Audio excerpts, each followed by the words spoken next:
Assalamualaikum warahmatullahi wabarakatuh dan selamat siang semuanya. Halo, perkenalkan saya Aprila Dwi Cahyani dengan NIM 24221014, Program Studi Informatika Program Sarjana Fakultas Sains dan Teknologi Universitas Respati Yogyakarta. Dan pada kesempatan kali ini saya akan mempresentasikan materi tentang flowchart penentuan diskon di toko kelontong dan flowchart penentuan status lulus mahasiswa. Baik, yang pertama saya akan menjelaskan penentuan diskon di toko kelontong.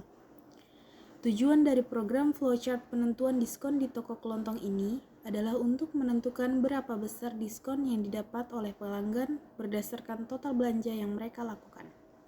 Baik, langkah pertama, mulai. Program dimulai dengan kondisi awal atau titik start. Artinya, sistem siap menerima input dari pengguna. Selanjutnya, langkah kedua, yaitu input total belanja.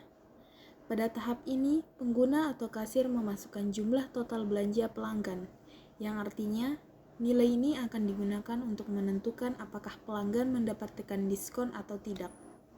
Selanjutnya, langkah ketiga, yaitu proses keputusan. Setelah ini, program akan memeriksa apakah total belanja lebih besar atau sama dengan Rp100.000. Jika iya, maka pelanggan akan mendapatkan diskon sebesar 5%. Namun jika tidak, maka pelanggan tidak mendapatkan diskon alias 0%. Yang selanjutnya langkah keempat yaitu hitung total bayar. Langkah ini adalah menghitung total yang harus dibayar setelah diskon. Rumus yang digunakan adalah total bayar sama dengan total belanja dikurang total belanja dikali diskon. Setelah itu, menampilkan hasil. Setelah perhitungan selesai, program akan menampilkan besarnya diskon yang didapat serta jumlah akhir yang harus dibayar oleh pelanggan. Yang terakhir, selesai. Program menampilkan pesan penutup sebagai tanda bahwa proses telah berakhir atau selesai. Jadi, secara sederhana, flowchart ini menggambarkan bagaimana sistem toko menentukan diskon berdasarkan total belanja pelanggan.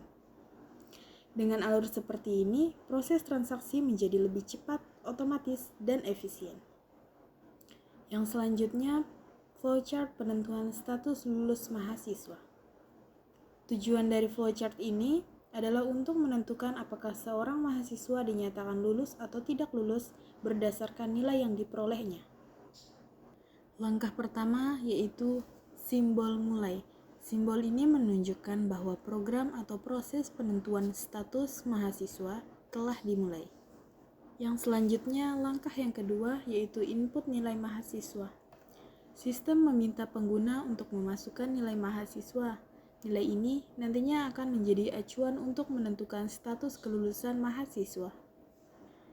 Langkah berikutnya yaitu keputusan nilai lebih besar atau sama dengan 60. Nilai 60 di sini dianggap sebagai batas minimal untuk dinyatakan lulus. Langkah selanjutnya, kondisi ya atau tidak. Jika nilai mahasiswa lebih besar atau sama dengan 60, maka sistem akan menampilkan keterangan lulus. Namun, jika nilai kurang dari 60, maka sistem akan menampilkan keterangan tidak lulus. Langkah yang terakhir yaitu selesai.